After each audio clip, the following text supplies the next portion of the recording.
Baik, bismillahirrahmanirrahim. Assalamualaikum warahmatullahi wabarakatuh.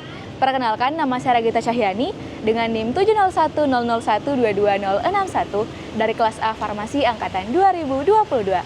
Pada kesempatan kali ini, saya akan membawakan promosi kesehatan dengan tema obesitas.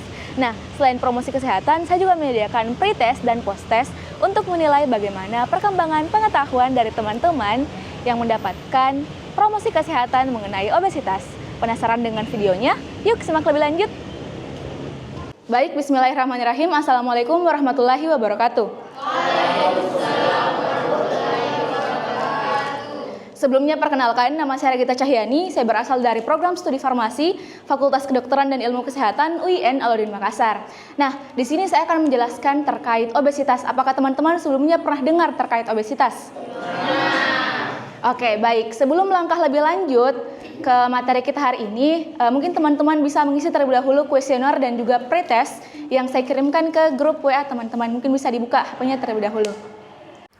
Berikut ialah hasil pengisian pretest dari teman-teman yang mengikuti kegiatan promosi kesehatan. Baik, setelah pengisian pretest, saya akan menjelaskan terkait apa sih obesitas itu. Nah, di sini saya akan membawakan promosi kesehatan dengan tema utama ialah obesitas, yakni perangai obesitas untuk hidup yang lebih sehat. Nah, ada yang tahu definisi obesitas itu bagaimana? Mungkin dalam pandangannya obesitas itu orang yang gemuk, orang yang punya kelebihan berat badan. Namun, definisi resmi dari obesitas itu ialah obesitas merupakan penumpukan lemak yang berlebihan akibat ketidakseimbangan antara energi yang masuk dengan energi yang keluar. Jadi, lemak itu bisa menumpuk dalam tubuh tak kalau misal energi yang masuk, makanan yang masuk, nutrisi yang masuk itu lebih banyak daripada energi yang keluar. Misalnya, aktivitas tak kurang, itu kan artinya energi yang kita keluarkan itu kurang juga. Nah, itu untuk definisi. Nah, ada fun fact seru nih terkait ini teman-teman, yakni di dunia ini lebih dari 1 miliar orang itu sudah terkena obesitas. Nah, selain itu, obesitas ini dapat meningkatkan risiko terkenanya penyakit-penyakit lainnya. Nah, dari penyakit obesitas itu bisa mengakar lagi sehingga timbul penyakit-penyakit lain seperti diabetes, penyakit jantung, dan juga stroke. Nah, berdasarkan prevalensi penyebarannya, di dunia itu sekarang, orang yang punya berat badan normal itu hanya pada angka kisaran 43%. Orang yang badannya itu overweight atau punya kelebihan berat badan, dia itu angkanya 43%. Yang artinya orang yang overweight sekarang itu lebih banyak daripada orang yang mempunyai berat badan normal. Nah, kalau boleh tahu ada apa sih yang kira-kira menjadi penyebab terjadinya obesitas? Ada 4 hal penyebab terjadi obesitas. Yang pertama itu karena gaya hidup. Misalnya karena konsumsi makanan-makanan junk food yang berlebihan. Serta kurangnya aktivitas fisik. Kadang orang-orang itu menganggap bahwa kadang tuh ada orang diet, tapi dietnya itu yang kayak kurangi nafsu makan saja. Nah, itu sebenarnya salah karena hal yang tepat itu kalau misal ada juga energi yang kita keluarkan. Nah, terus faktor kedua penyebabnya ialah karena faktor genetik. Kebanyakan orang tua yang memiliki obesitas itu anaknya juga akan mengidap obesitas. Terus yang ketiga ialah faktor lingkungan. Lingkungan kerja yang umumnya menyebabkan depresi atau stres pada orang itu sendiri, itu umumnya juga bisa menyebabkan terjadinya obesitas. Dan yang terakhir ialah faktor obat-obatan. Obat-obatan hormonal seperti estrogen, progesteron, dan lain sebagainya, itu bisa menyebabkan penaikan berat badan. Nah, apa sih dampak obesitas itu sendiri? Ada beberapa hal yang menjadi dampak obesitas. Yang pertama itu dampak bagi kesehatan, dan yang kedua ialah dampak bagi psikologi seseorang. Dampak bagi kesehatan akan ada banyak sekali penyakit yang bisa timbul akibat obesitas. Nah, yang pertama itu ialah penyakit jantung seperti dislipidemia, serangan jantung, jantung koroner.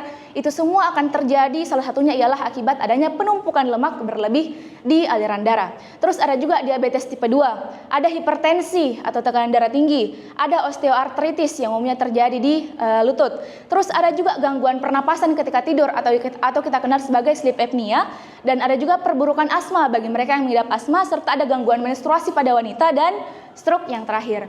Kalau untuk dampak psikologis bagi penderita obesitas itu ada penurunan kepercayaan diri. Umumnya orang-orang yang mengidap obesitas yaitu punya rasa kepercayaan diri yang rendah.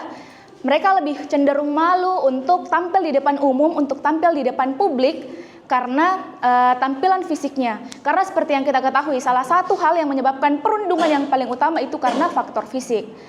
Nah, yang kedua ialah dari dampak psikologis ialah risiko depresi. Karena kembali lagi ke hal yang tadi, kurangnya rasa kepercayaan diri dan tidak tahu bagaimana cara tampil di depan umum dan juga tuntutan dari pekerjaan dan lain sebagainya, itu bisa menjadi salah satu hal pemicu depresi bagi penderita obesitas. Nah, sebelumnya teman-teman apakah sudah tahu cara menghitung IMT atau indeks massa tubuh atau mungkin pernah dengar? Pernah? Nah, jadi di sini IMT itu merupakan salah satu salah satu cara untuk mengukur apakah orang tersebut terkena obesitas atau tidak. Nah, bagaimana sih cara mengukurnya? Cara mengukurnya itu teman-teman cukup punya dua data, yakni data berat badan dan juga data tinggi badan. Dengan menggunakan rumus IMT sama dengan berat badan dalam kilogram dibagi dengan tinggi badan. Contohnya, ada orang yang beratnya 80 kilo, tapi tinggi badannya itu cuma 150.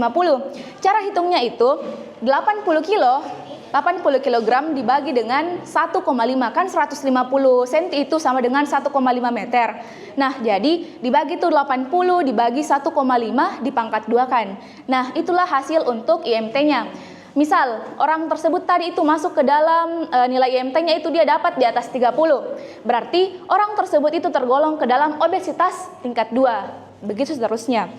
Nah, kira-kira bagaimana sih cara mengelola dan cara mencegah obesitas itu sendiri? Ataupun kalau misal orang sudah terlanjur terkena obesitas, kira-kira bagaimana untuk penanganannya? Nah, ada 4 hal juga yang bisa kita lakukan untuk mengatasi dan juga menangani obesitas ini sendiri. Yakni yang pertama ialah mengatur pola makan. Memakan atau mengonsumsi makanan yang kaya akan protein dan juga yang kaya akan lemak namun lemak yang baik, itu bisa membantu dalam mengurangi berat badan. Terus yang kedua ialah melakukan aktivitas fisik. Nah, bagi orang-orang yang baru memulai aktivitas fisik yang memang belum terbiasa untuk memulai aktivitas fisik, boleh memulai dengan melakukan jalan cepat atau melakukan jalan setiap harinya selama 30 menit per hari dan ditingkatkan seiring dengan waktu berjalan. Namun, teman-teman juga boleh coba aktivitas fisik lain seperti bersepeda dan lain sebagainya. Terus yang ketiga ialah manajemen stres. Salah satu hal yang menyebabkan diet itu terkendala ialah ketika teman-teman sendiri tidak bisa mengatur pikiran dan juga pola pikir ke depannya mau bagaimana. Jadi sebelum diet itu yang perlu diatur itu ada 3, yakni atur pola makan, atur pola pikir, dan juga atur pola tidur. Mengapa demikian? Karena di poin keempat itu dijelaskan bahwa salah satu prinsip pengelolaan obesitas ialah dengan mengatur pola tidur.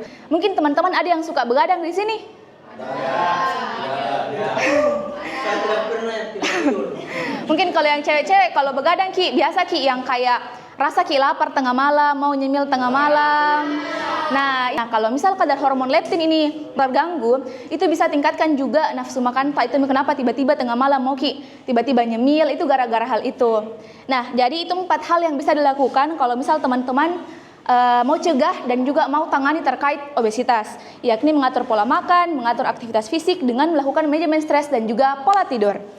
Nah, mungkin cukup sekian yang dapat saya sampaikan mengenai promosi kesehatan ini. Apakah teman-teman sudah cukup paham terkait apa yang saya jelaskan? Baik, selanjutnya mungkin teman-teman bisa mengisi link berikutnya yang saya kirimkan mengenai post-test untuk promosi kesehatan mengenai obesitas ini. Teman-teman bisa mengisi link tersebut selama 5 menit.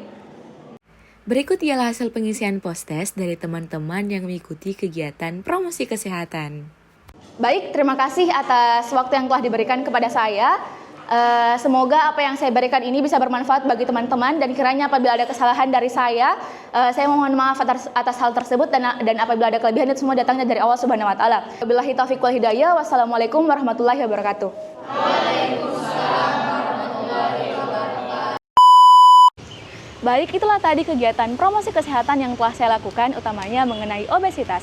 Semoga setiap apa yang saya sampaikan kepada teman-teman sekalian bisa meningkatkan pengetahuan dan wawasan teman-teman, utamanya mengenai obesitas. Apabila ada kesalahan, mohon dimaafkan. Wabillahi taufiq wal hidayah. Wassalamualaikum warahmatullahi wabarakatuh.